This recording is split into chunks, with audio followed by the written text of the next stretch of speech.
they wanted to pitch in and get you those tickets for the Nebraska, I'm like, God, he deserves it, man. Cool. I don't know how you do all that work. That was so cool. The kids thought that was awesome to go to a game. It gave me a headache just thinking about being in the league and let alone running it. Like, that is. Oof. I get that. I'd rather be in the league that I know it'll quit when I quit type of a thing than finally getting a team up and running and then have a commission decide he doesn't want to do it anymore. Yeah, I hear that, man. It's a sickness. Yeah, I think this, unfortunately, I'm thinking this quarantine is going to kind of have that effect on a lot of people. A lot of people joining leagues, creating leagues, and the next year, if everything's back to normal, people are going to be like, wait, I didn't need to be in 50 leagues. You know, so like I had wanted to cap myself at 25 and I'm up over 35. So, oh, geez. I got up to 14 one year and that was too much for me. Yeah. It became like, but I mean, some waivers. Oh my gosh. Yeah, exactly. Well, like of the 35 though, like some of them are like, you know, the eliminators and yeah, that's true. You know, a guillotine league, you know, stuff like that. You know, that are a couple best balls that are like absolutely no maintenance at all. So but still, that's more than I wanted. I like best ball. I've always the euphemism. It's not euphemism. The lingo that I use is I'd rather play GM than head coach. If I want to be head coach, I'll go volunteer at the Y. I don't want to start people. I don't care about that. I want to roster the guys I like and let their head coach decide who plays on Sunday. It's way better. See, I'm kind of mixed on it. I'm mixed on it. I really like setting lineups, although like sometimes it is nice just to have it taken care of. I totally get the strategy. I understand that totally, but I'm the guy that just gets pissed off that I played the wrong guy. It's never like, I bested you. Yes. It's just, oh, screw this game every week. Yeah, it seems like it's more true in IDP also. Yeah. Like his IDP is just a bitch sometimes. Like you can, you never know. I mean, when you got that cornerback sitting on your bench that had 3 interceptions and one was returned for a touchdown, you're like, why would I have ever started that guy? You know, like it was tipped to him. Like he didn't make any of the plays. He just caught the ball that was tipped 3 times. And yeah, there's no skill. Yeah, exactly. All right, guys, welcome in. I'm going to try to do this here. I like this kind of running conversation and then doing the intro. I hear some pods doing that. I kind of like it. Kind of different. So I'm going to try that now. This is Devy Manual, episode 3.4. We got Pete is out tonight, so he's got a sick kid and got to play the dad duties. So I got a special guest to come on here. You may know him on Twitter as @RonDynasty. It is Dave Sack. How you doing tonight, Dave? I'm doing good. Happy to be here. Where does Ron Dynasty come from, anyways? I've been meaning to ask you that as long as I've known you. Ron Dynasty is my home league. Prayers that it continues this year. We'll see how it goes. But it was, I wanted a fun tweak for it. And so we named each of the divisions after famous Rons. So there was the Burgundy division and the Swanson division. And I got, you can buy they look like little busts of their heads that we used as trophies that we gave the division winner each year. And I bought a WWE belt and everything. And it was actually the Fantasy League's Twitter account. It wasn't even my Twitter account. Followed all the fantasy football stuff through that one. And then grew into being my account. So I'm Ron now, I guess. I know for a while there, I was like, who's this Dave guy who thinks he's in charge? I thought his name was Ron. Come on. Yeah. So and you had Ron Swanson for a picture for a while there too. Yeah. So like nobody even really, now you have, I don't know what that picture is now. It looks like you're just like totally surprised or something. That's me, my dumb face. Yeah. It was actually a picture I found that somebody had photoshopped both of them together. It was half Ron Burgundy and half Ron Swanson. And I just left it for a long time. And then I decided one day since it was fully my account, I should probably personalize it a little bit and own up to my ugly mug. Sorry. So I just wanted to bring Dave on because Dave has got some of the craziest leagues. He was in a league that, like I love Campus to Canton and Heisman to Alice and all that. Dave was in a league that was too crazy for even me to handle. Like I had trouble keeping up with it. It was insane. a lot of fun. Some of the greatest owners I've ever met are in that league, and some guys that I still talk to, even though I'm not in the league. But I kind of wanted you guys, if you've ever heard on Twitter of these Arrested Development leagues, they're amazing. Give me kind of an idea, like how did you come up with the idea for, and how do you explain this to people who don't know what they are? Like they're crazy. Well, originally it was just my poor attempt at copying Capitalist Pigs. That totally blew my mind the first time I read those bylaws. Scott Fish is just the greatest person ever to come up with that and have gifted us with that type of league. I kind of wanted to add some other aspects to leagues that I wasn't currently in, and so I tried to add the parts that I liked of Ryan McDowell's kitchen sink leagues. And what ended up coming out of it was a horribly broken economy of a league that is still functioning somehow. I don't even really know how it's still on its feet, but it is just bonkers, and it is less trading and more about selling players. And you know how those pigs leagues can get, especially this was before the tax fix that Scott Fish came up with to keep the economy in line. And so it I don't know how long that one will last, but it's crazy and it's fun and it's still going on. The second iteration of Arrested Devyment leagues just blew up immediately. I made it deeper Devy, and the rosters were bigger, and the things that work in one is because the rosters are minuscule. The free agent is really deep, and it's just the perfect amount of crazy that it somehow works. And two, it didn't work at all. I think it made 1 year, maybe two, and then it was finished. And so the third one, I wanted to make sure I got right, and I really wanted to do a Campus to Canton league. And I love IDP, I love all the crazy, and I just expected, okay, this is going to be the end-all be-all leagues. And I have a Premier League that I run where you promote teams and demote teams in between seasons based on how they finish. So I added that in there. It's best ball, like we were talking about earlier. I prefer best ball lineups. I like to roster a lot of guys and have the guys that I like for whatever reason, whether I like their skill, whether I just like their personality. I trade for some guys because they're fun to follow on Twitter. So it's just little bits of all of my leagues that I liked, the couple of things that I hadn't been in, and somehow we've patched it together. And I think this is going into our third year, I think, that we're heading into now. So yeah, it's crazy. It's fun. But it's just as many things as I could jam into a league, basically. It was so many moving parts, and there was constantly like always something going on, like some sort of auction or something. And it was amazing. Auction, free agent auction. Yeah, I've never been able to do contracts, so I didn't add that part. But yeah, it was everything other than contracts and salaries, basically. So you're going to put that in 4 then, or contracts? No, I've been asked about that. I can't do contracts. My brain, as crazy as 3 is, my brain handles that. But contracts, my brain's just like, this is math, and I'm out of high school, I'm out of college, I don't have to do that anymore. So 4 may happen someday. I have some notes here that I'm looking at, but I don't know. Yeah, I'm kind of conflicted on contracts. Like I've been in a couple leagues where I had them, and I don't like them. To me, Dynasty is I have this guy and he's mine forever. Exactly. Like if I want it, I don't want to have to balance a salary and all this stuff. And I understand the appeal of them, but it's not for me at all. So it's the same as I don't know. So I don't know where you'll cut the intro, but the same as I said about setting lineups. Like I get the appeal. I understand the strategy, why people love it. I understand the strategy of building a team is completely different with rosters or with salary and contracts and stuff. But yeah, that's not my bag, baby. Right. So what were you thinking about for changes for 4? If you do, you said you had a couple notes.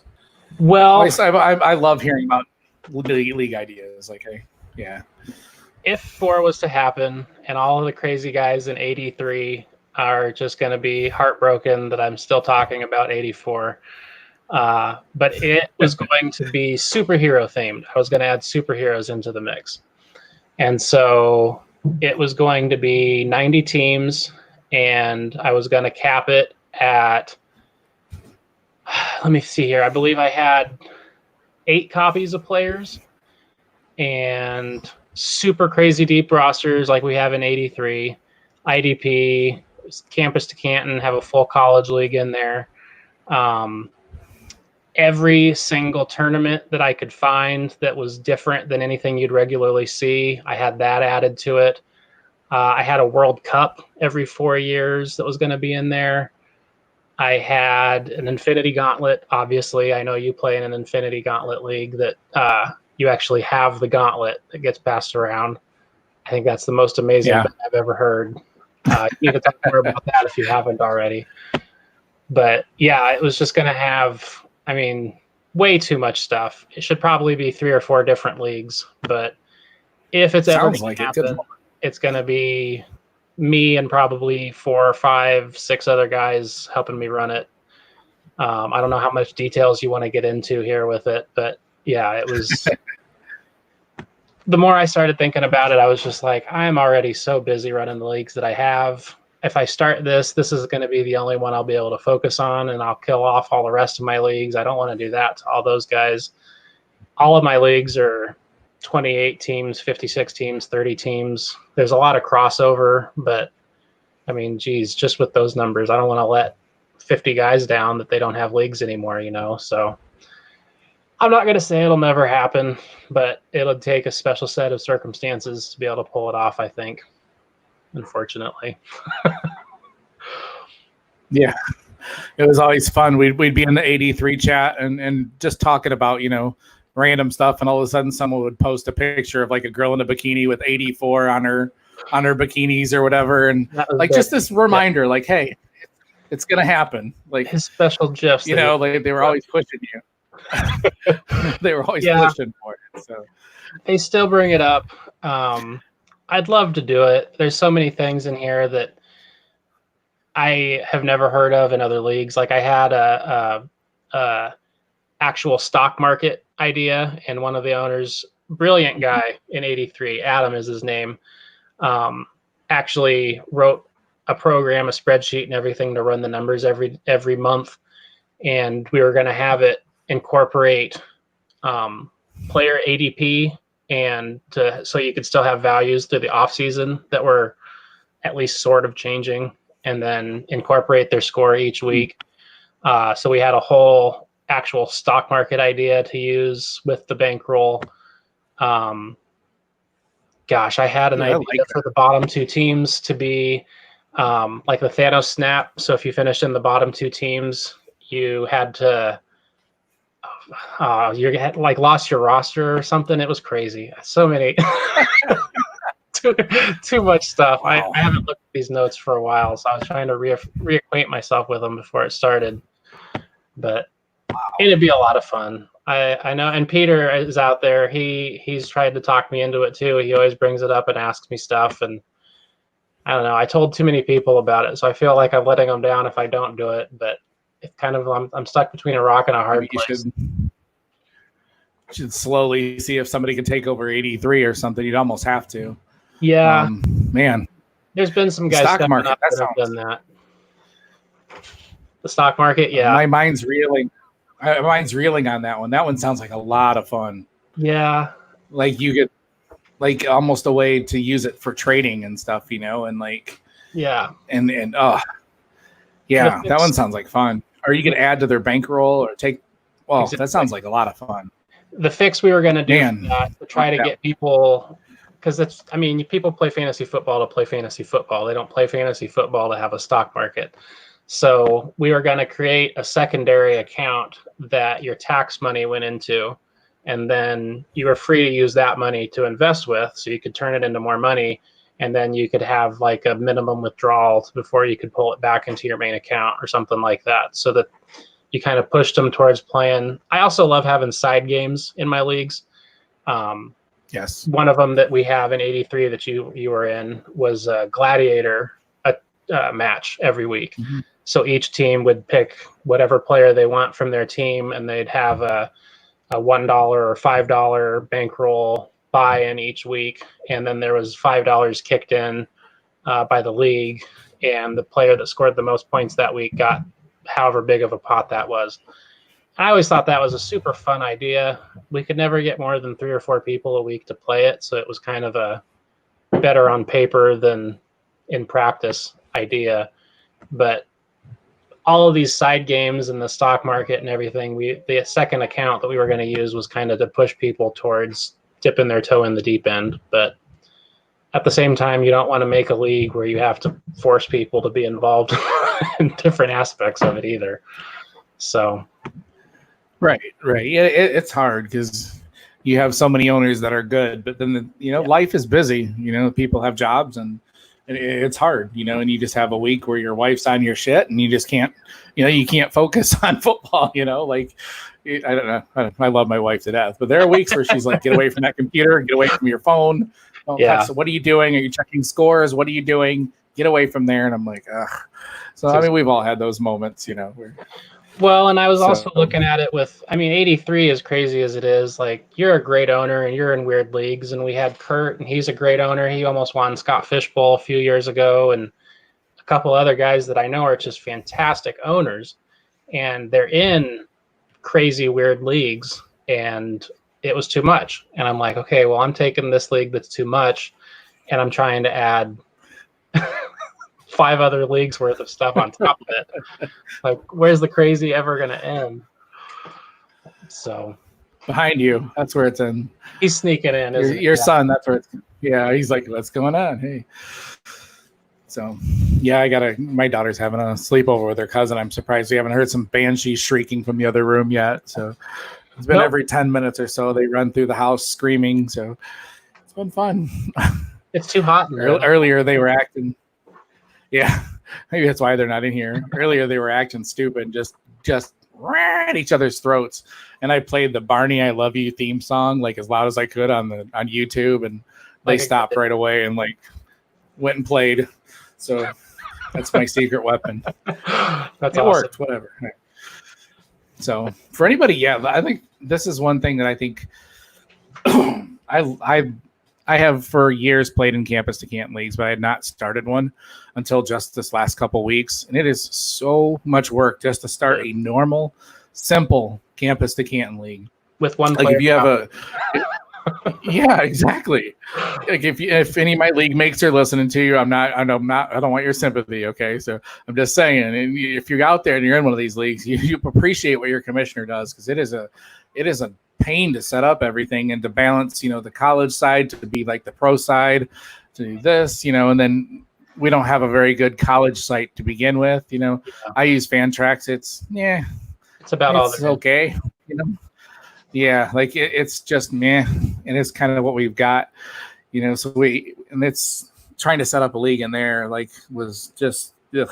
I had to do it for my eliminator, and I hated every second of setting that league up on Fantrax. So it's a lot of work to do that balance. And then you've also got to, when it comes time for the guys to graduate to the MFL roster or whatever site you use, you got to do that manually. You got to remove them from Fantrax. You got to put them in MFL manually.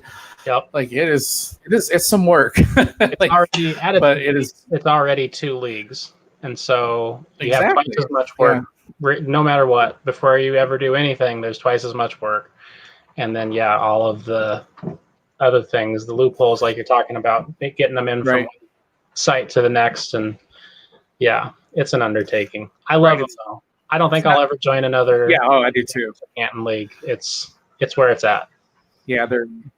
They're all I want to play anymore. They're the ones I really love the most. So I love that. Not like a normal MFL league that when you get it set up, it kind of runs itself, like you get through the first 2 years, there's usually a couple little tweaks here and there you got to do, but then you just let it go. And it just automatically does from year to year. Well, MFL every once in a while will screw up a setting or something and everybody will squawk at them and they'll change it. But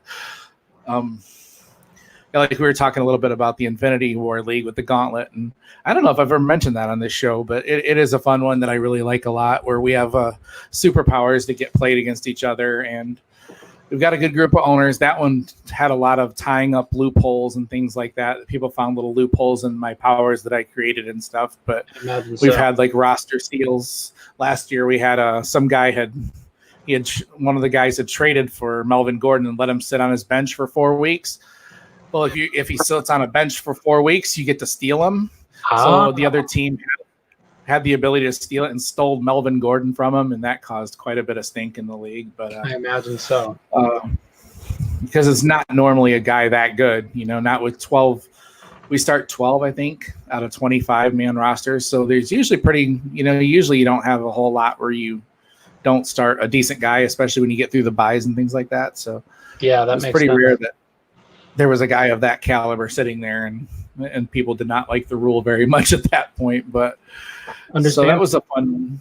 And then I'm also the one I was just referencing that I just set up. There's I've decided that I love the NCAA football game so much, and I wanted a campus to Canton league where we have recruiting. So I set it up to where nobody can own freshmen, and you have to recruit them to your team with a recruiting budget that will go up and down based on how your team does. And you can save the recruiting budget if you want. But then there's also a transfer portal. The bottom 3 teams have to have players that they can protect, and then the rest of the players will go into like a lottery. That's super cool.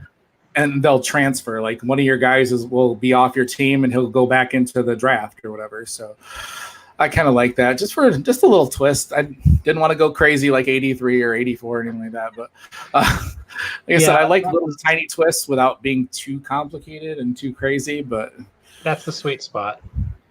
Yep. That's something I've always wanted to have, is a college league with recruiting like that, and then players transferring. And I want to get his name right. Oh, shoot, I don't have his name in here. Oh, yes, I do. Ethan Kirk, the E Pluribus Unum League, NCAA League. You can find him on Twitter at EPU College FFL, I believe is his Twitter feed there. Otherwise, it's _ Ethan Kirk. A lot of that stuff, same thing. I'm an obsessive commissioner. I find new leagues and I just read bylaws. I don't know if anybody else does that, but he has a great set of bylaws. He has recruiting stuff like that too, where you can get a bigger budget based on how you do, how many wins you get, if you win your bowl game, all that kind of stuff. And I thought that was super cool. I will definitely have to look that up, because I was just kind of winging it. That's the reason it took me so long to start it. I kept tweaking it and tweaking it and tweaking it and trying to figure out a way to do it that it wouldn't make people angry, but would still, make sense. It was tricky to find that balance, and the transfer portal. I didn't want it to be like, okay, we're taking away your top player, like the bottom place guy can protect 3, the next one up 4, the next one up 5. So you can protect guys. And if you had freshmen that you recruited in, they are also protected. So most likely it won't be a very, big player that gets too transferred. Yeah. But still kind of, fun little twist to add to it. And then I also did to where it isn't straight campus to Canton, where you only have 3 spots a year where you can promote. Oh. The reason I did that was just to hopefully spurn a little bit of trading. Those spots can be traded. They can be saved, so if your next year's class is huge, you can only promote 1 this year and then 5 the next or whatever. That's a really good. I like that you can trade them. I also wanted people to be able to focus on the college side, to know that they can get like your Asher O'Hara's, your guys that are just really good college players and have a good college team and not worry so much about building such a strong Devy squad. And there was also part of it is there are some guys that are just a lot better at this, and then they'll end up just loaded with all this good Devy talent. And yes, absolutely. And you see them hoard it, and and it's everybody has their way they run their teams, but that stuff drives me absolutely nuts. Yeah, kind of like, I don't know. I'm in another startup right now where the guy is like just loading up on Devy talent. Like, your team's gonna suck for 3 years. Like, how do you do that? Like, are you okay paying like $40 a year for the next 3 years, knowing your team's just gonna suck? Like, Yeah, like you are. I don't get that. I like to have a balance, man. Like, I don't will get. admit to being one of those owners. I go Devy heavy, and I fit these campus to Canton leagues perfectly. I've never played a pure college fantasy football league. I'd like to, but I'm just kind of maxed out on leagues at this point. But these campus to Canton leagues are just the perfect mix between I want to hold these Devies for their pro career, but then also you can just compete college fantasy football wise. You can get the studs like the Asher O'Haras and stuff like that you mentioned that probably don't have an NFL future, but put up a whole mess of points every week. And it gives me something to do while my NFL team's not good for a year or 2 years or however long it takes. And I did that probably too much in 83. I leaned a little too heavy into the college, and I kind of straddled the line too much. And my NFL team wasn't good, but it wasn't dreadful. And my college team, I didn't get enough extra bankroll to really get the studs over there. And so I was kind of not as strong as I would have liked on either side. I picked the brain of some guys on Twitter and was able to compete with the NCAA side, at least with the college fantasy football types. But this offseason is when the whole plan came together. I traded a bunch of Devies. Every league has somebody who gets Devy hungry at draft time every year, and it's like a brush fire, man. You get one of them going, and I loaded up so much NFL talent this year. Now I'm probably one of the top 2 or 3 teams out of 56 on the NFL side, and I have another team like that in the Premier League that I mentioned that everybody's just like, come on, do we even have to have this game this week against Dave? His team's too good. So yeah, I love doing that slow build, and then when everything comes together, it's a beautiful thing, man. Yeah, that is one. Like you said, there's a way to do that. Where, like you said, it is not going to say it's easier to compete on the college side, but if your college team is kind of floundering, it is easier to make up ground there, I feel like. Yep. There's always guys that, that will get hurt and go down, and then, next thing you know, and there's guys that'll step up and guys that'll, reel off a couple 200-yard games that you can grab and throw in your lineup, stuff like that. You can play matchups if you want to do that. There's guys that, just pick some random quarterback that plays for, a team that's going up against just a terrible team. Let's see. Yeah, exactly. I'm actually in the 83 right now. I was going to look and seeing some of the recent trades and stuff, see if there's any of you were talking about it in here. Oh, there were some ugly ones. We've got Greg from the Devy Watch in there, and he is Greg is an awesome owner. He's a great owner. He's a great guy. I love having him in the league, but he is unabashedly hard NCAA, and he just is like, okay, I've got Deshaun Watson, I've got Cortland Sutton, I've got these 3 or 4 guys left. Highest bidder gets them, and as far as value, it's not what you'd see at a regular league. But I mean, he's won the league the first 2 years on the NCAA side, and if you've got these college to Canton leagues set up the right way, I mean, you can make almost as much.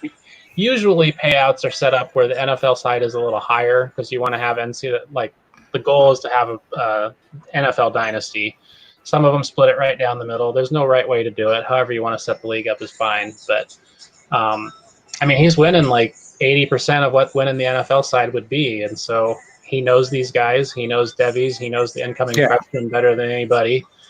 Why not? If you can trade Deshaun Watson for 5 or 6 studs in the NCAA, even if they're not, Devy guys, they're college fantasy football guys maybe. Yeah, go win yourself some money. Who cares? Right. Is there music going? Yes, there is. My wife's alarm is going off. Let me go shut that off. Okay, I just want to make sure it wasn't me. All right. It's okay. Excellent.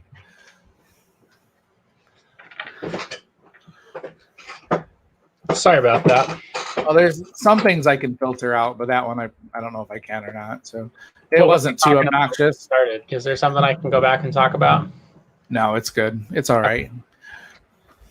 It'd Yeah, have been better it because was down here when it went off the first time. I thought he shut it off, but he just hit the snooze, and so it went off again. if it was a cooler song, like it'd have been better. But Definitely.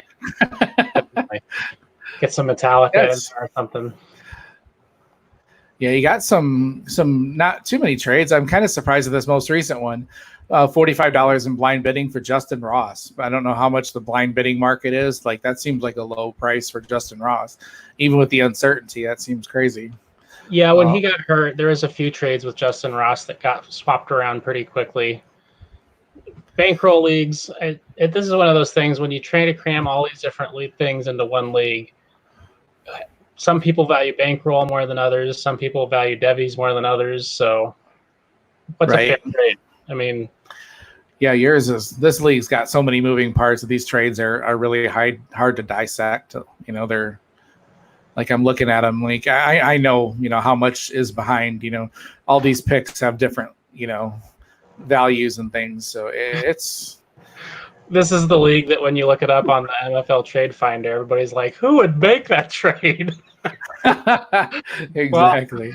Well, us at 83, we'd make that trade. Yeah, I like this one. A lot of trades in this league. I know. I went back 90 days and there's only like 10. It's been really slow. We kind of got burned out. We had the first off season because there was so much. I mean, when did we start? We started in February, and I think we barely finished it by like August, I think, the startup. And the next season, we expanded from 28 teams to 56 teams. And that whole process had to happen again. So again, I was running stuff from February all the way to August.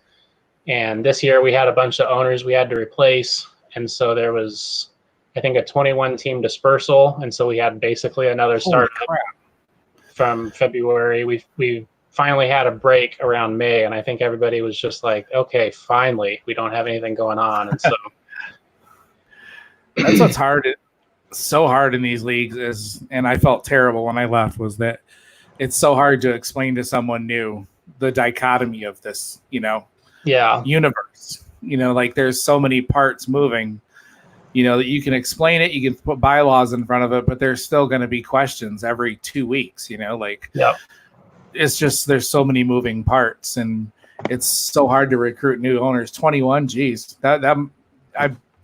if you would have gave up, I would have nobody would have blamed you. That's a lot to replace. Well, we had, I want to say 4 or 5 of those, maybe 6 were second chance owners. Yeah. Okay. So I think it was 14 to 17 new owners. Wow. But yeah, it was a little more than I would have liked. Hopefully we have an off season finally this year where there's not as much turnover, but I don't blame them. I mean, I can't play in leagues that I'm not as interested in yet, or if it's just too much of my time. I mean, everybody's got leagues that they're their favorites, and so I'm never going to hold it against somebody that can't do it. I'd rather, I mean, like you were saying, you felt bad stepping out, but I'd rather somebody step out than just ignore it. I mean, it's better to have to find a new owner. I was missing things that were happening. You would. And I'm terrible. I got too many chats and I couldn't keep up with stuff. And you guys would be doing something. I'd be like, what? Huh? What's going on? When do I get to do this? Like, oh, hey, you're on the clock. Like, what? For what? What are we doing? No, nothing quite that bad, but that's kind of how it felt sometimes. So yeah, it was crazy. Shoot, do you have any? I know we normally lead off with news, and we had a big chunk of news today about the Big Ten is going to play only a conference schedule, which we'd assume is only going to be 8 games. Then, isn't that typically what the conference? I think it's 9, yeah. And then the ACC followed up this afternoon with not a firm yes, but a probably yes that they were going to do the same thing. So, I'm worried about. Like, I don't know, I'm just setting up this Campus to Canton League. Is that going to have much of an effect, you think, on how we run these Campus to Canton, like the Canton side of, or campus side of it? Or do you have any idea? Have you thought of that at all yet? Or Well, I don't know. I run 2 Campus to Canton leagues. This one being 14 teams, I kind of had to fudge the schedule a little bit where we have division games still happening all the way through, because I think there's 14 weeks usually in an NCAA season Right. to get your games in. And so if you've got you need 13 of those to be division games, you don't have time for a playoffs. And it was really important to me to have a playoffs. So I kind of had to fudge things where I just take the top qualifiers after, I think it was 10 weeks, 13 or 12 weeks, 11 weeks, whatever it is. And so we actually have the playoffs happening over the last couple of weeks anyway. So, I mean, that really is going to suck if that means I have to pick somebody based on 7 games. But, I mean, if that's all the football we get, then that's what we're going to have to do. I had kind of thought maybe a shorter playoffs or something, just do like 4 teams or something maybe. You could do a point tier too. Just have like the best team in points, or have the last week maybe just have the 2 best team in points or record, or however you want to qualify it, have them play for the championship instead of a full playoffs. It's definitely not ideal, but I mean, we got to play the hand that we're dealt too at the same time. Yeah, it's going to be kind of crazy. Like, I don't know how. And then it depends how far they spread them out. You know, that's 9 weeks. What if they spread them out over 12 weeks? Yeah. You know, then we're going to have all these It's got the potential to be ugly.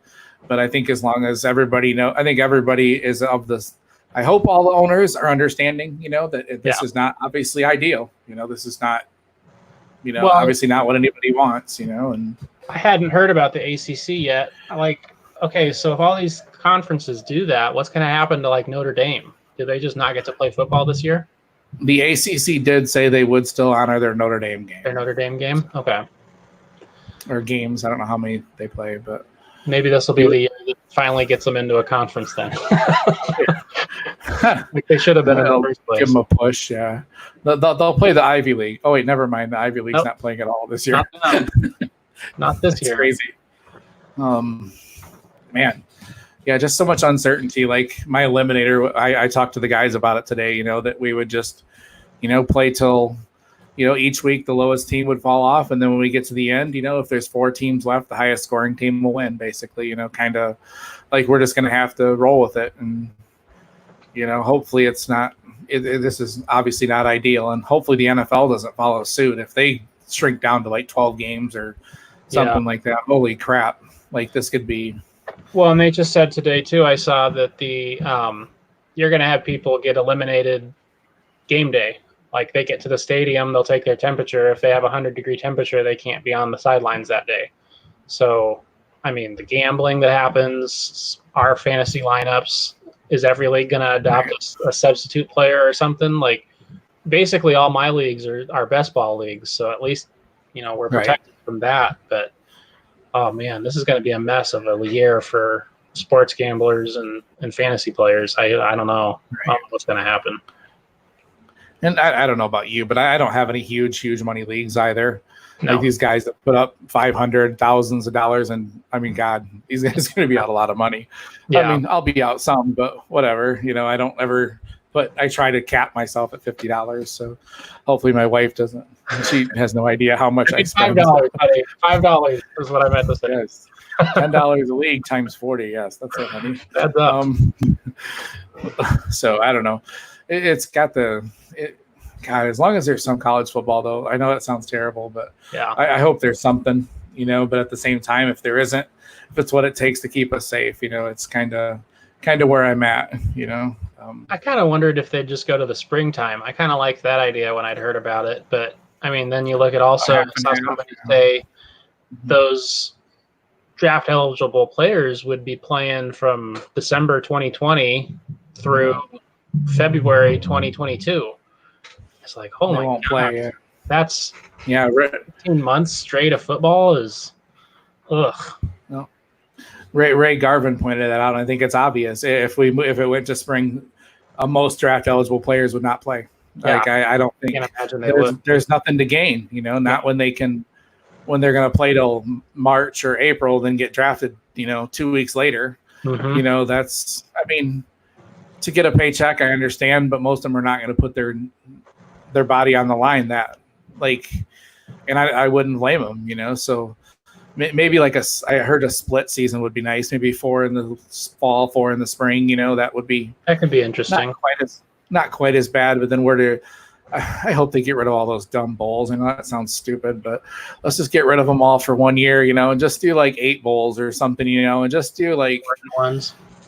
Yeah, it'd be nice. Kind of like a trimmed down schedule actually sounds kind of nice too, but just whatever it takes, It's crazy to even think about all this. I have all these Premier Leagues, but I'm not a football guy, but I think that's something that they do is a split season. I think they take a break for, I want to say it's Champions League or something. There's a big tournament. And I'm not a very good sports fan that I don't have any knowledge of this, all these international football fans that just think we're dumb Americans. I'm playing right into that. But I think that's something that they do. I think there's quite a break from the first half of their season to the last half. So, there's got to be a model out there that they could draw on to work something out. But it seems like they're committed to just the conference games at this point. So, right. I don't know. We'll see what happens.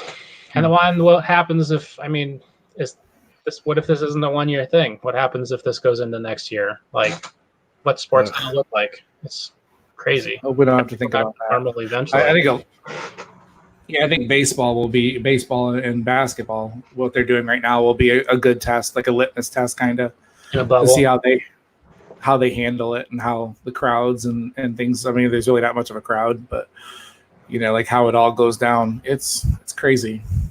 Those are smaller rosters, though. I could see that working better with those. And right. You can't do college that way. You have students and it's just a mess. There's so much physical contact in football, and it's just it can. I also saw. Speaking of news, I saw the NFL said they couldn't do jersey swaps and stuff after the game.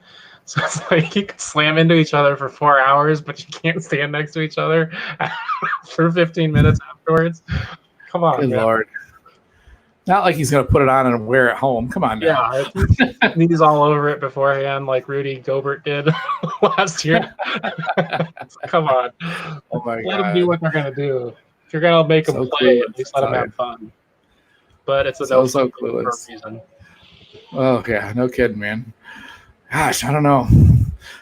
We did pretty good for not having a show sheet or anything. We're just kind of spitballing here. This is my first podcast. Am I talking too much? I don't know what I'm supposed to do. No, you're great, man. You're doing great. Why have you not been on a podcast? I tell you. That's one of the things that I wanted to do when I started this new leg of the Campus Canton. I wanted to get more people on that had just ran leagues and been in leagues, that don't the same 15 names you hear on every podcast. I listen to a lot of podcasts, and I think sometimes I feel like I listen to the same 20 people every day, like in just different combinations, guys that I love and respect, but at the same time, like, okay, I already heard your thought on that player, 3 podcasts ago. So it kind of starts to get a little repetitious at times. So I used to do a lot of podcasts. I haven't done a very good job keeping up with that for the last 16 months or so. There's so many podcasts. There's so many talented people in the fantasy industry right now. It's hard to keep up with everybody. I wish I was better at it. I wish I had more time. But, I'm not a film guy. I'm not an analytics guy. I'm a gut guy. Like, I like this. Like I said, I roster guys because I like following them on Twitter. I'm the bottom of the barrel when it comes to all of that stuff, scouting-wise. But man, there is some talented people. And for years, I always thought I wanted to do that type of stuff, like write and podcast as those things came along and things like that. But it's just there's so many more talented people out there that have way more to say than I do. I don't need to be in there. You guys are way better at this stuff than I am.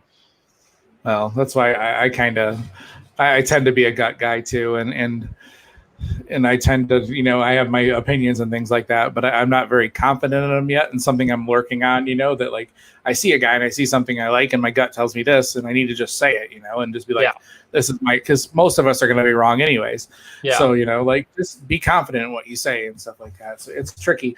And, I had talked about turning this, we used to talk just about Devy players, and I mentioned wanting to make it college to Canton. and do this. And then Travis May comes out with a College to Canton podcast. I'm like, damn it, I'm nowhere near as good as Travis is. Like, good Lord. Travis is like my mentor and like my hero almost. And then like 2 weeks after I started making this College to Campus, he's like, here's my new podcast. I'm like, you son of a bitch. like seriously. So you can listen to my, I know he did. I obviously not on purpose, but I'm like, son of a, come on, the timing. Great minds. But I had talked alike. I did talk about it for 2 months before I did it. So I mean, I could have been on it more, but regardless, I can't compete with Travis. He does like all the deep analysis and analytics, and that's one thing. I wish I could come up with analytics. You know, like these guys dream up things to analyze. You know, and put it to numbers. And I'm like, he runs fast. Yeah, you know, that's all I got. You know, he looks faster than those other guys. So that's what I got. I know Juju's good crazy, because he signs autographs on his jerseys in a Dick's Sporting Goods and then lets his fans come find it. So that's my scouting analysis for the week. Does he? That's awesome. Yeah, I like him a lot. He's a fun follow on Twitter and stuff. So him, Darius Geis, there's a bunch of them out there. There's so many good guys in sports, man. Like, it sucks that the stuff with Deshaun Jackson's going on and stuff. Like, I just wish there was some way that the people who do such amazing things got more notoriety. But I know that's not the reason you do it. Like, you don't do it to be on the news. And I know there's stories about all these athletes that do these things, and they like, I'll do this, but I don't want any news about it. Like, I don't want you to publicize this. Like, that's the whole point. And so I respect them for that, but it just sucks that all the crappy stuff gets the headline for days and days and days, and a lot of really good stuff happens out there, man. There's some really great people, and they need to be given the forefront a little bit more. But I totally agree, man. That's a whole separate podcast, man. Yeah, that's true. Yeah, I wish we had more positive news, and I wish we could trust the news when we heard it. You know, I miss those. Well, this has got a right-wing agenda. This is this, and I'm like, what?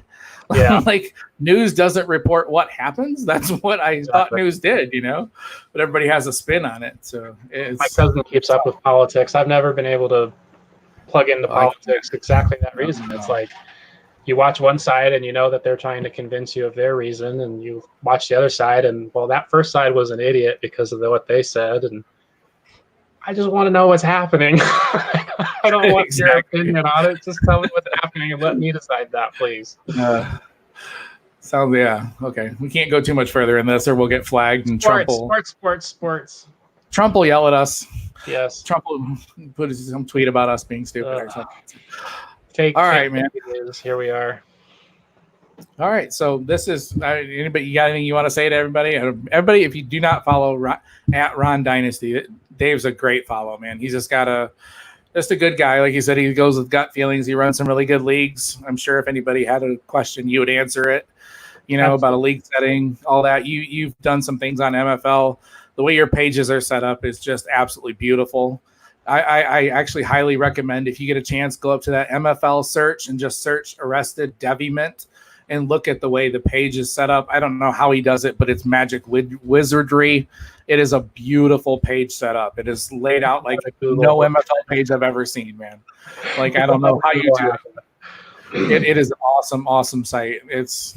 Thank you, man. Way different than any page I've ever seen. So, yeah, I'm not super active on Twitter, but absolutely, I don't do a lot of engaging. But if they have questions, I definitely do that. I don't do like player values. I'm no good for that stuff. But if you have any commissioner questions, if you have, like I said, I'm a sucker for a good set of bylaws. I've read everything that's out there. So if you have questions about it, I've got a whole bunch saved in my Google Drive. I've got a whole folder on my browser that's all just football league bylaws from years and years ago.